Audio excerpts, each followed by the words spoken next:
Hey guys, this is Just Incredible and you're watching Pro Wrestling 101. This week I want to talk about something that really doesn't get talked about that much. But, we've talked about a whole host of things throughout the year in Pro Wrestling 101. And I want to start getting to some real fine points in what we do inside the ring. And one of those points are working injuries, or let's say working body parts. So many times, we get asked by promoters or, by people we're wrestling to work certain body parts, work an arm, work a leg, or hey, we're working an angle tonight. We're going to put you out of commission for a couple of months and we're going to break your leg. And nowadays, I think too many guys, don't remember, especially during the course of a match, or if you're going to be used later on in the show, to sell really what's being done to you.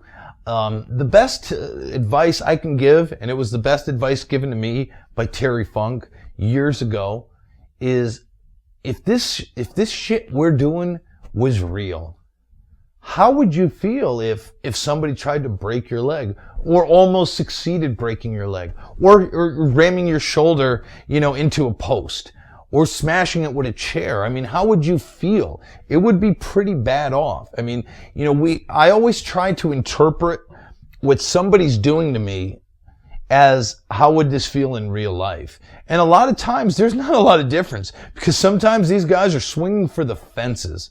So I'm just trying to do the best that I can, and I just try to, sell accordingly. But remember that we're trying to portray something legitimate. And guys that succeed in portraying that, if somebody's working on a body part, if somebody decides to get heat on your arm or your shoulder or your leg, I mean, I've done matches, and these matches are a little harder to do, and I don't suggest this for beginners. I would suggest this more for guys that have been in it for a while. But, somebody working your leg, you gotta make, if you're a babyface, you're making a comeback on one leg, and it's not an easy thing to do. But the reality in the realism you bring to a match, I mean, I've limped around arenas way after my match has been over trying to sell what has been done to me. And that's the difference. Fans know what we do is a work. They know what we do is performance art. But we have to believe it ourselves. We have to take pride and respect in what we do.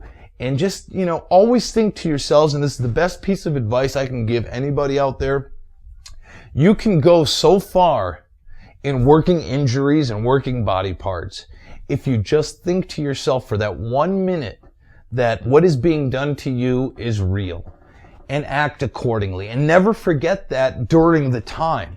Because, if you go out there and all of a sudden, you're getting heat on your leg and it looks great and he's really, he's doing great stuff and he's killing you, but then all of a sudden you get up and walk off. Or later on in the card, they see you walk into the parking lot, totally fine with your bags, Think about it. We're here to provide a service, and we're trying to get over. And we usually come back to these places that, this just happened, with these venues and these towns. So if you're going to do injury angles, if you're going to sell a body part, just think to yourself, and I mean, I've kind of drawn this out over this time, but just pretend that this shit's real and make it part of you during the time you're there. And I'm telling you, man, I get away with more stuff when I do that and get more sympathy as a babyface than I ever had doing anything else.